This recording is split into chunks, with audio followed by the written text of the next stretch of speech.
And then the Gita goes on to explain what is the nature of life. Na jayate mriyate vakadachit nayam bhutva. That the conscious force that's seeing through the eyes and hearing through the ears and tasting through the tongue, touching through the flesh, thinking through the brain, loving through the heart, that living force is divine. It is Satchit Ananda, eternal, full of knowledge, and full of bliss. It's indestructible. The body is constantly changing. The mind is constantly changing. The witness of these changes is constant. And that witness is our true self. Nahanyate hanyamane sarire. That means it cannot be cut into pieces by any weapon. It can't be moistened by water. It cannot be burnt by fire. And it does not die with the body. According to the Gita, the body is like a car or motor vehicle. Some drive Mercedes, BMW, some drive Fords, some drive Volvos, some drive Hondas or Toyotas, and some drive Hindustani ambassadors.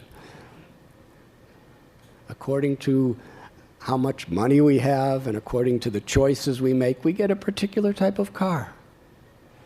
The Gita explains similarly, according to the choices we make and according to what we've invested in what is called karma, where every action there is an equal reaction, we get a particular type of body.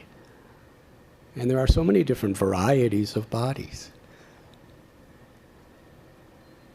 And there are so many differences.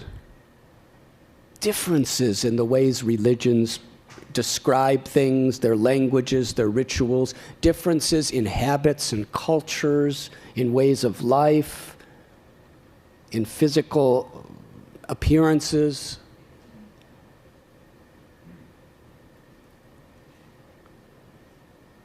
But to understand the unity within diversity is the secret of actually finding peace and being an instrument of peace within this world.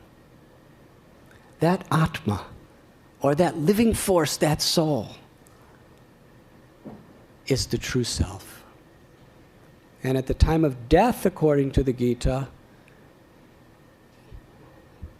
when this car of the body is no longer suitable to us, we go into another car, according to the choices and the desires we have created in this life.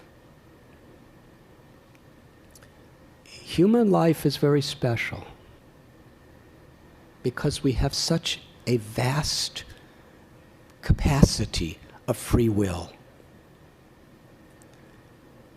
You'll never see a cow jumping on rabbits and devouring them.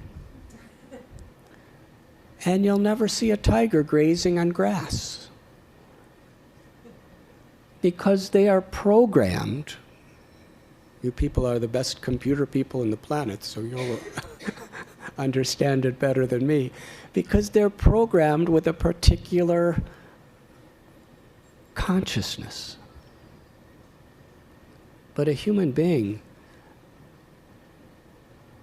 has such free will. We could be saints. We could be serial killers.